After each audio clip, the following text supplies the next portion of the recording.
Joining me now in the Klein Hospitality Suite in Brooks Stadium is Mike Tolbert. Welcome back home, Mike Tolbert. How you doing? How you I'm doing? great. How are you doing? I'm doing just fine. I'm having a ball being home. So What year did you come to Coastal? I came here in the fall of '04. In the fall of '04. Yeah. And did you have any clue of where that path would take you? I had an idea where I wanted to be, but I didn't know that I was going to get there this way. So tell our viewers what you're doing now for anybody that might not know. Well, right now I'm playing professional football for the San Diego Chargers. And when did that call come in? What do you remember that feeling when that call came in? Yeah, I remember I was actually at the beach with my family up here because it was April 27th, second day of the draft, and I got a call from my agent, Joe Turner, who's a local agent here. And he called and he said, "You're probably going to get picked up by the San Diego Chargers." He was like, "That's the best fit for you right now." So I was like, "Hey, tell him I'm ready to sign right now." So he made the call, and they called him and said, "We want him." So here I am today. And you've done a great job for the Chargers.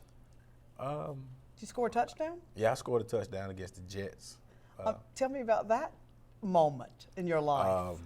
It was crazy because my family was there, and we was on like the 2-yard line, and I just had a feeling that the call was coming for my play. And then once it came in, I was like, oh man. So I ran the route, and the guy that was supposed to be guarding me, he fell. So I'm wide open. I'm like, throw the ball, Phillip. Throw the ball, Phillip. Throw it. And he threw it, and I caught it, and I turned, and I saw my mom in the stands, and it was an unbelievable feeling. So. Any touchdowns after that? No, I didn't have any after that. So. One was enough. One was enough. One was enough. Oh, yeah. How has your life changed from Coastal Carolina University to the San Diego Chargers? The obvious financial gain was a bit to take on, but I'm more recognized now. I mean, I was recognized locally here at Coastal Carolina and back home in Georgia, but it's more national attention now. So. And with your financial gain, you did a great thing for your mom. You bought her a restaurant. Yeah, I bought a soul food restaurant in my hometown, Douglasville, Georgia. So. Do you owe a lot to your mom?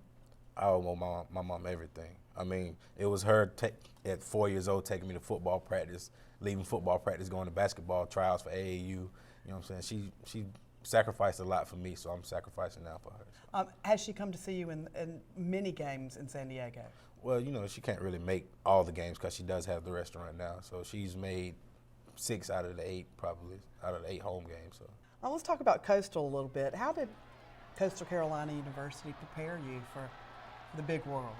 Man, it's a smaller school, so I don't think it really prepared me for the glitz and the glamour of the enormity of the NFL. Yeah, because we play in front of 10,000 at most here, and I played in front of 80 in San Diego. So the football aspect really didn't prepare me, the mental part, because I'm such a smarter person from leaving this school. So I mean, I realized what I have to do to keep my money and to keep in the playbooks, and just to maintain myself. So. Tell me about your years at Coastal. Oh, my years at Coastal I had some good times, I had some trying times, but I mean, I came out on top, and I can't complain. You know, all the hard work definitely paid off. So. What was your proudest moment at Coastal? My proudest moment at Coastal, I would say it had been senior night here, because as you already know, I had some rough times my freshman and sophomore year, and it was a time where I didn't think I was going to graduate college, and I didn't think that I was going to make it to that point. So senior night here was just like a culmination of everything, saying that I worked hard to get back where I was, and everything just kind of hit me, and a big burden was took off my shoulders because I knew I had made it. So.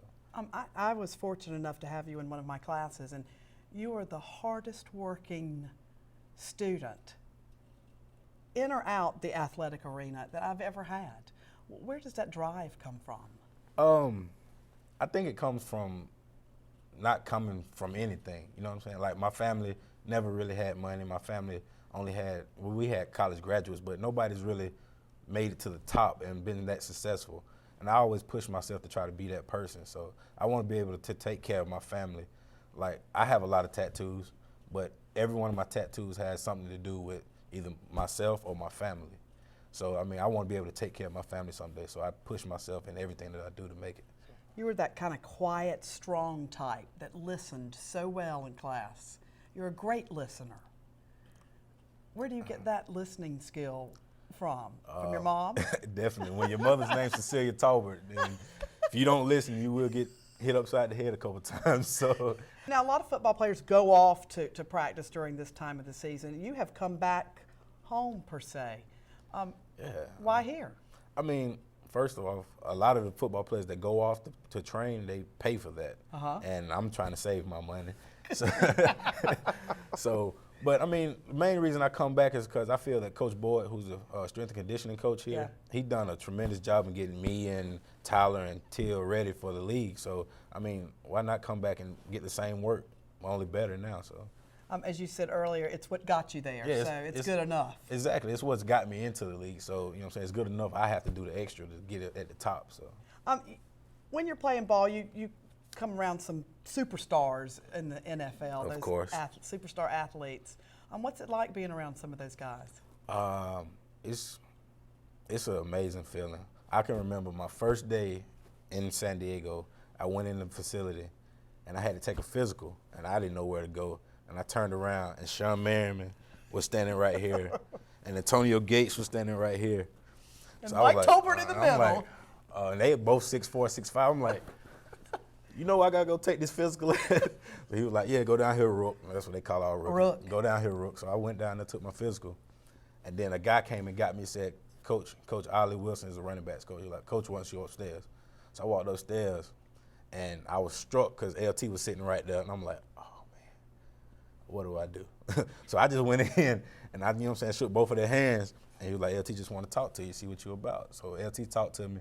And from that point on, once you meet LT, you really don't have to worry about What anything. did LT say to you? He was just like, you know what I'm saying, welcome to the Chargers. Yeah. He was like, I seen your film. I hope you're ready to go at it because we, you know what I'm saying, we need a good fullback coming in because obviously Andrew Pinnock, he was hurt, and that was the only fullback they had. So he showed confidence in me early, so that just made me want to work that much harder to prove him right. So.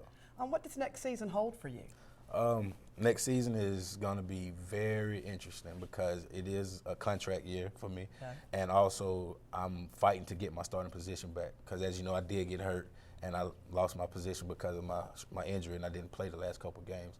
So I'm fighting to get my starting position back and I'm fighting to get back on the field. So. And how do you do that? You fight by showing them that you're healed, or I mean, is that a contract fight? No, I'm not worried about the contract. Right. That's Joel's. Joel is going to handle that. But personally, I'm just going to work hard as I can in the weight room, in the film sessions and everything, and just make sure that I can be prepared for when it comes that time for me to step on the field. Speaking of working hard, this is what Coach Bennett said about you. All right. Mike Tolbert is the true meaning of perseverance. It has been a true blessing to watch him grow from a boy to a man. We are very proud to call he and his mother part of our family. Perseverance. That's a great quote from Coach Bennett. He is the main reason why I did continue here at Coastal. He definitely turned me from a boy into a man because I was doing some childish things when I was here my freshman year, but I've redeemed myself, and he is the main reason why I continued on. What does the future hold for you, Mike? The future? Wow. Football, and then what do you want to do? Football. I don't want to leave the game before I'm 30. And Right. I'm 23, so I got a good 7-8 years. Oh, good. left. We've got that long to watch it. Of course. But I got a few business adventures going on right now. Of course, I got the restaurant going with my mom. A couple more things, investment groups and stuff like that. So I definitely want to be able to live comfortably after I'm done playing football. But I still want to work somewhere doing something. I probably want to coach. That's what I want to end up doing. Coach. So, yeah, I can't sit at home all day. What advice do you have for the football players that are just coming to Coastal right now? Advice coming in? Yeah. I would say just take your time. Don't be grateful for everything that you have here, because as I know, it can all be snatched away like that. So just take your time, be grateful for everything, and work hard. And if you believe that you can make it, you can make it. So. Mike Tolbert, such a pleasure. We're so Thank you. proud of you. So proud of you. Thank you. And we'll be watching you and following every step you make for a long time. Yes, ma'am. Thank you. Thank you.